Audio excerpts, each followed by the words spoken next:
The SHM Financial Group has been providing investors in South Jersey with financial strategies and solutions since 1958. We are a family business, an independent financial planning, wealth accumulation, and asset management firm, and we call South Jersey home. More information is available at shmfinancial.com. This is South Jersey Showcases, all that we love about our communities, and we are proud supporters of this show and NJTV. Funding for This is South Jersey is provided by Atlantic City Electric, investing in system improvements to meet the needs of a changing world. Over the last 5 years, Atlantic City Electric has replaced and upgraded transformers, poles, and wires in an effort to enhance reliability to their customers. Atlantic City Electric, energy for a changing world. This is South Jersey with Marianne Aleardi is a production of SJ Magazine. You may think you know New Jersey, you may think you know how we dress and how we talk, how we argue with our husbands and then get drunk on the boardwalk, but that's really not who we are. There's so much more to South Jersey. We have everything all in one place. We have museums, we have beaches, we have farms, we have great neighborhoods. There's so many reasons to live here and visit here, and we're going to show them all to you. Come with me as we explore all that South Jersey has to offer, the people and the places. Welcome to the Real-Time Tactical Operations Center. Do you think Camden is beautiful? She's coming out to the ball. I'm Marianne Aleardi, and this is South Jersey.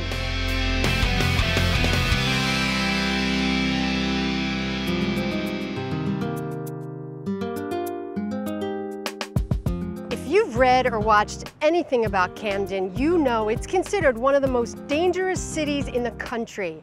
The crime rate is 5 times the national average, and the poverty level hit an all-time high just a few years ago.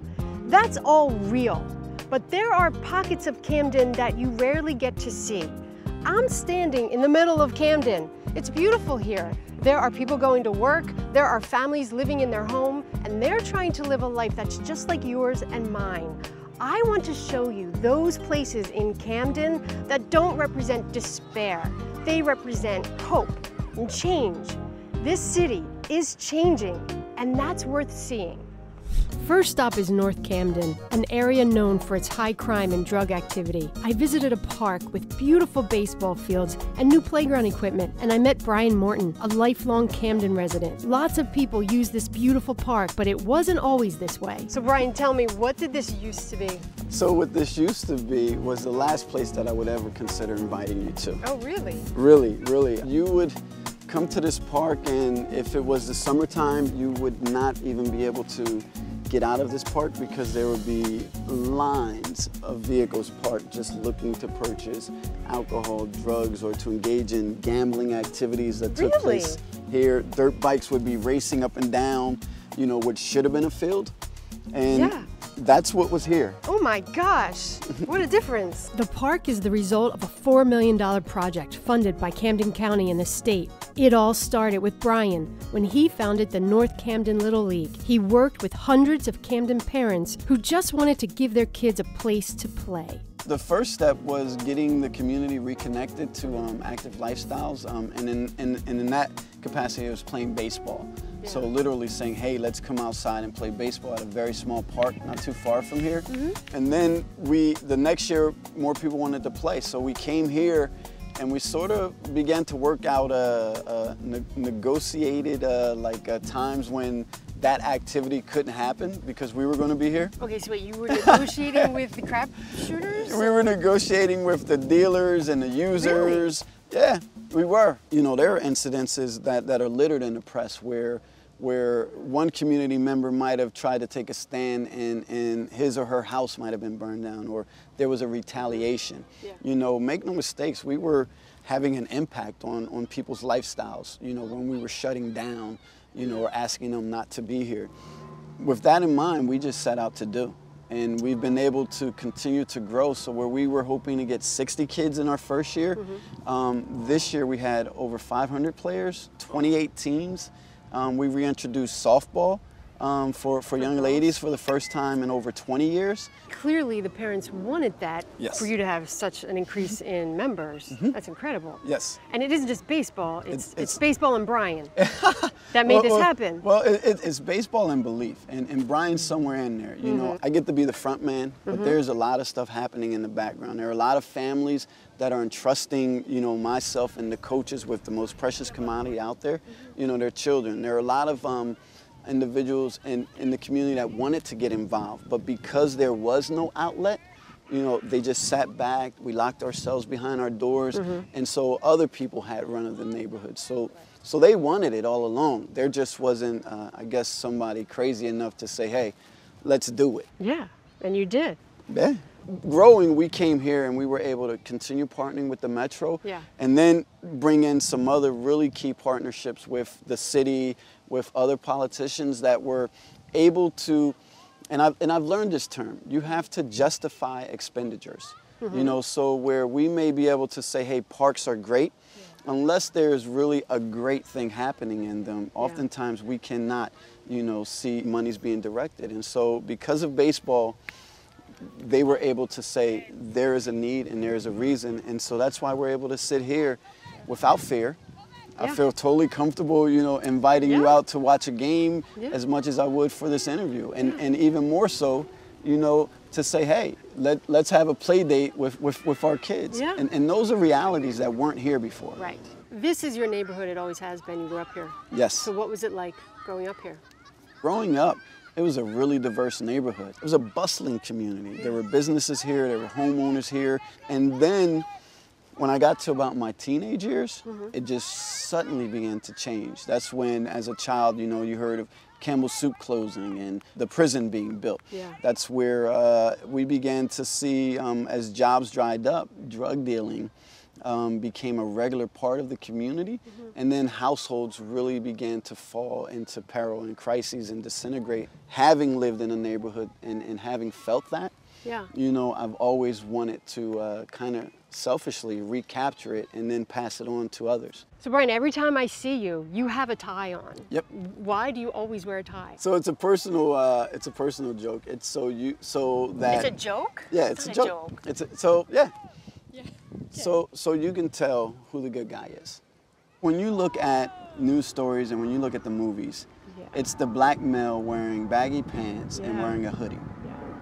I am not that person. Yeah, and you are not. When the kids look up and when they see me, and I'll run around this field, you know, in this.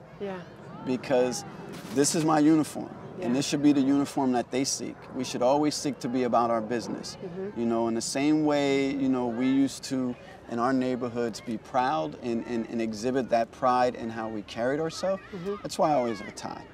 You know, I'm about my business and everybody around me should be about theirs. And we're sending a clear message to who we are and who we aren't.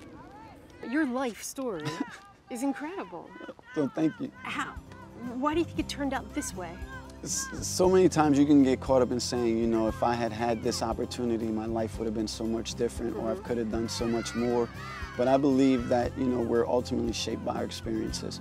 And if we look for the lessons in them, the value in them, we're going to land in a good place. And so I could not speak to my community if I had not been through what my community had been through. To go out and speak to the fears of a parent, but also to say to a drug dealer or a user, hey, you know, it's really not okay that you're here. You know, you ask for so much respect in the lifestyle that you live. Are you willing to give a little bit, you know, to someone that's not trying to take anything from you? So a little while ago, we were standing on the sidewalk and a school bus went by, and it was like you were a rock star because all of the kids were hanging out the window. They wanted to shake your hand. They wanted to say hi. What is that? So there's nothing cooler than being coach. By showing up every day on the fields, rain or shine, putting in the work, the children got to see that they were important. Our children are opening up, our children are laughing, our children are smiling, and our children are being respectful. And that's very different than the images that are often being put out in the media, and it's very different than oftentimes how we interacted with one another. And that was reflected in how often we murdered each other. 2 of the public schools here in the neighborhood use the park now for after-school activities. So there's regular soccer occurring, baseball activities, flag football activities that are part of the after-school activities for kids, which is great because those weren't available. Those were not options that were available in the neighborhood. And during the day, you'll even see the daycares bringing their children to the park. So what you see happening is a continuation of what started with baseball. And that's that the kids and the parents and the community have an opportunity once again to come outside and take part in the place that they live. And this is a beautiful place to come. It is. It's beautiful. It is. Can we set a play date? Sure. Bryan is living proof that positive change is happening in Camden. People like Bryan are standing up and trying to make Camden better. Their efforts are being helped by the Metro Police Force, which replaced the city's entire force in 2011. And the addition of new crime technology has brought Camden into the 21st century. Marianne, welcome to the Real-Time Tactical Operations Center, Camden County Police Department.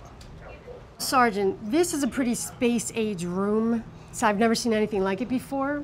Oh yes, this is cutting edge. Yeah, is it all new? It's very new, yes ma'am. What is being shown? What is everyone watching on the screens? But what they're watching, the analysts behind us are watching their cameras strategically placed throughout the city, watching for disorder and anything that would catch a person's eye. Okay, and who are the people watching? They're crime analysts, civilian crime analysts that have been trained on what to look for. They see everything from people drinking in public to shots fired. We have the eye in the sky cameras. Right. We have our shot spotter. And what is that? That's a gun detection indicator. If there's pulses throughout the city, they pick them up and they report it to us. Okay, so a gunshot goes off. Correct. We get an alert. It must make people feel very safe. But we still know that Camden is a very dangerous place. There's still crime happening. And I would think that's a tough job to be a police officer. Why are you a police officer here in Camden? I was born here. I never thought to be a police officer anywhere else. I was born and raised here. Yeah. So people have always said, well, why don't you want to be a police in the town that I live in now? I'm like, I wasn't born there. Yeah. I want to be a police officer where I was born. Sure. My goal today is to make the streets as safe as they were when I was a kid. The officers watching the eye in the sky cameras are trained to focus on what they see and respond quickly. They have to recognize criminal activity before it actually occurs. Watch what happens on this Camden street corner. We have an image of that occurring in front of us at Martin Luther King and Broadway. Okay. Our analysts observed a disturbance. People appear to be having a dispute. Okay, so how do you know they're having a dispute? Oh, well, now I can see that they're having a dispute. A male brandishes a gun, discharges his weapon. That was fast. So when during that did they call for officers? The officers have been alerted already. As soon as that gun was brandished, officers are alerted. And you can see that the response was immediate. In another video, a drug deal quickly escalates into something much more serious. Officers are dispatched about 5 seconds into this video. You see drug activity happening here? Right now, not now in this very picture, but prior to that, there was drug activity. That was a drug activity just now that you just saw. Okay, I got it. Wow, that was just two people walking by each other. Correct. Well, they handed somebody else, and in the course of that, these two gentlemen in all dark outfits come up brandishing handguns. So they're robbing the drug dealers. Wow.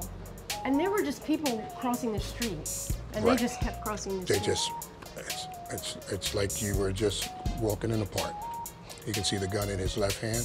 Yeah. I didn't see that until you pointing it out. Yeah. Right, and then the other gun is in the other robber's right hand.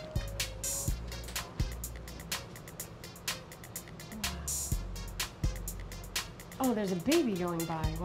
Wow. And there's an officer taking a foot pursuit of 2 armed gunmen that he was advised were in the area. Yeah. After a foot chase, the officers did arrest the criminals. This new technology, which cost $4.5 million, is getting officers where they need to be right when they need to be there. Compared to a few years ago, residents have good reason to feel safe. Mayor Dana Redd, a lifelong Camden resident, is in the early part of her second term as mayor after serving on town council and as a state senator. Mayor Redd is responsible for many improvements to the city. She's even turned vacant lots into beautiful neighborhoods. So not many people would think this was a street in Camden. Where are we? So we're here in Centerville, one of the many neighborhoods in the city of Camden. I know you grew up in Camden. Is this what Camden looked like when you were a kid? No, I would say about 25, almost 30 years ago. This is Carmilla Boulevard. I remember walking down the street from Waterfront South, where I lived with my grandmother, to come visit my aunt who lived here in Roosevelt Manor in Centerville. And I would walk along this pathway, and this area right here was a vacant lot. So no houses existed back then. We invested over $122 million just to totally transform this entire neighborhood. When Mayor Redd was 8 years old, she received a letter from her father after he had passed away. He urged her to one day make Camden better. More recently, another letter has surfaced. You told me recently that you found another letter that was from your grandmother. Tell me about that. Wow, you know, we were going through some family transitions, if you will.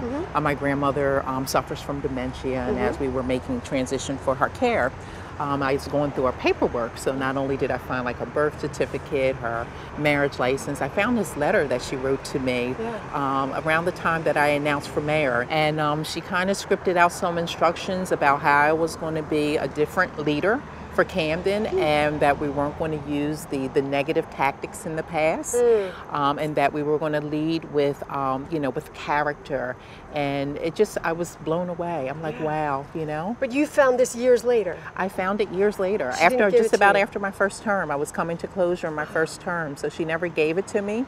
But it also tells me how proud she was. You know, when I look at the pictures of her face, you know, when I was being sworn in as a state senator and then ultimately as mayor, you can see that pride in her that, you know, she did a good job in raising her grandchildren.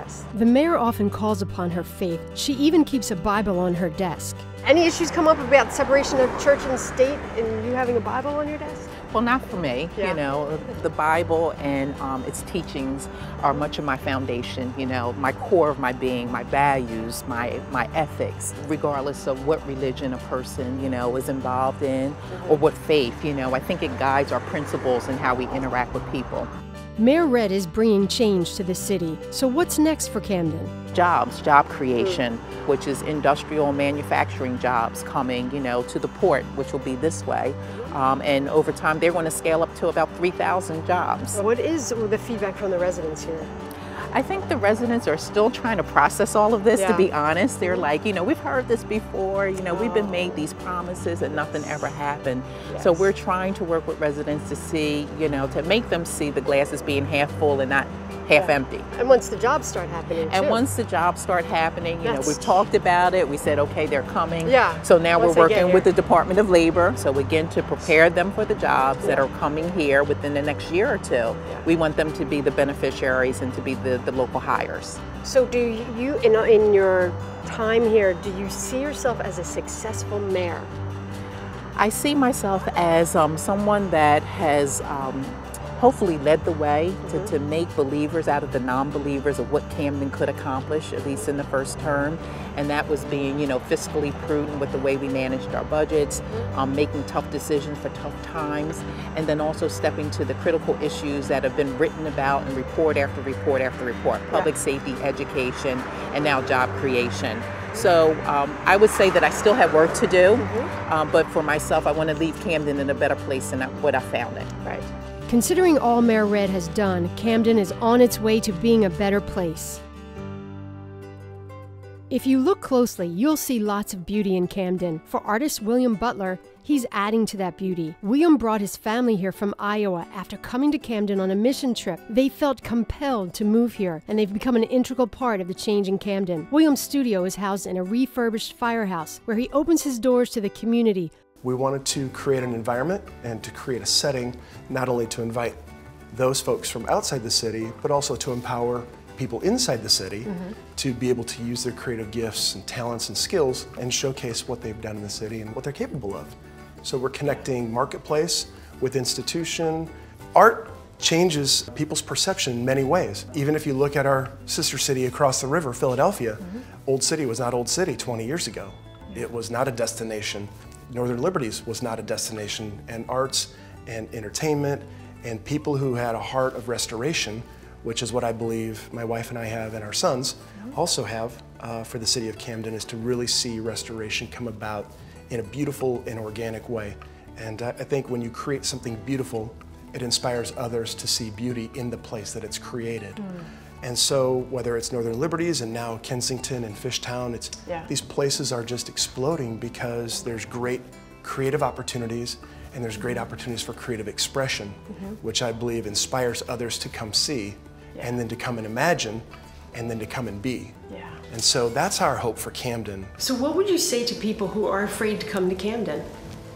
Come to Camden, come and see, come and check out this community, come and be part of the community, come and contribute to the community. There's businesses here that desire is to thrive. There are institutions here that their desire is to thrive. There's an art gallery and a couple art venues in the city that are desiring to thrive. We want to open our doors and create an invitation that will be memorable and as safe as anywhere else that you go. Artistically, we have been commissioned and connected to the community with the live painting as well as with commission painting, and also studio work being purchased by the MD Anderson Cooper Cancer Institute, as well as Adventure Aquarium, and also with the new Croc Salvation Army opening up this weekend. They commissioned me to do a very large piece for their chapel, and we took that piece and had it scanned, and the original artwork is now 26 feet high stained glass windows on both sides of the chapel, which is beautiful and amazing, and the original piece is framed and hanging in the right outside the main chapel. Do you think Camden is beautiful? I think Camden is gorgeous. It's not just beautiful, but we just need to take it one step at a time. Camden is coming into its day where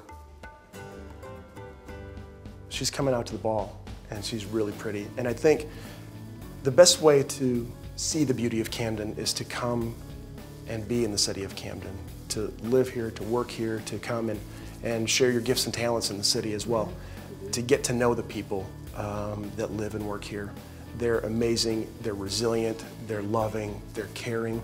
I know that the news reports a certain amount of negativity, but I think for every report of negativity, there's got to be a hundredfold of good and beautiful things happening in the city.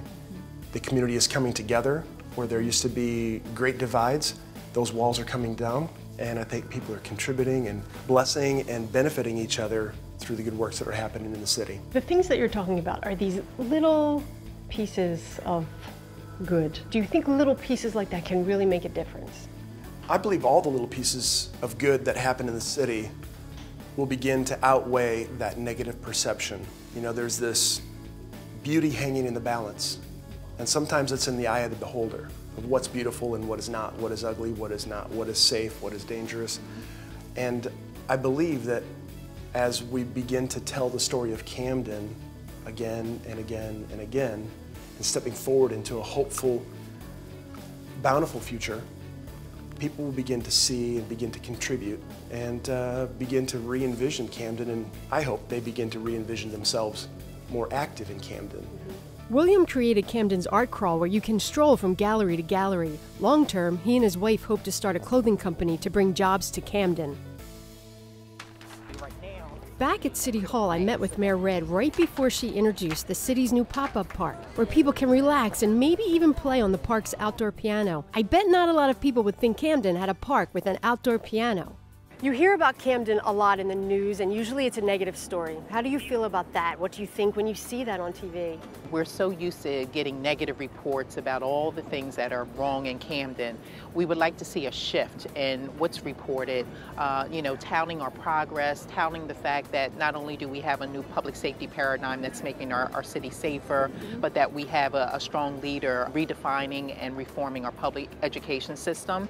And then most recently, the fact that the City of Camden got a BBB+ credit rating from Standard & Poor's should all hopefully restore confidence in the market, that business leaders and business stakeholders take another glance at Camden creating open spaces for people to congregate, socialize, come together, again, contributes to the vibrancy of our city. I think people are starting to take another look at Camden, and we want not just the residents and those that are our stakeholders here in Camden to rediscover Camden, but we want the region to rediscover Camden because we have a story to tell. And what's your story? What do you want them to know? I want them to know that Camden's coming back, that we are serious about rebuilding our city and making it into the shining urban anchor of the state of New Jersey in this region. Yeah, that's terrific. Great. Good job. Congratulations. Thank you. It's all happening. Thank you so much for giving us this opportunity to tell our story. Certainly. As I watch the mayor celebrate the opening of the pop-up park with students and residents, it's clear Camden isn't just what you see on the news. There's so much more. There are many good people bringing great change. There's beauty and growth. It's a city on the rise. Next time you hear a negative story about Camden, remember there are other stories to be told about the city, and those in official positions are working to reduce crime, bring jobs, and just make the city a great place to live and visit. Don't be afraid to come to Camden. What you find may surprise you. This is Camden, and this is South Jersey.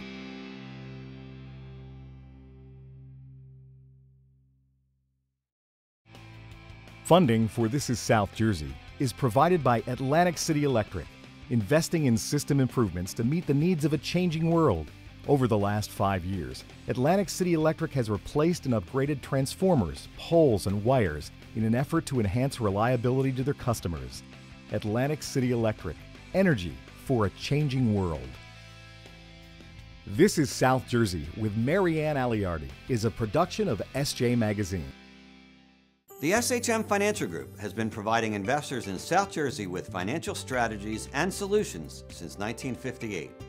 We are a family business, an independent financial planning, wealth accumulation, and asset management firm, and we call South Jersey home.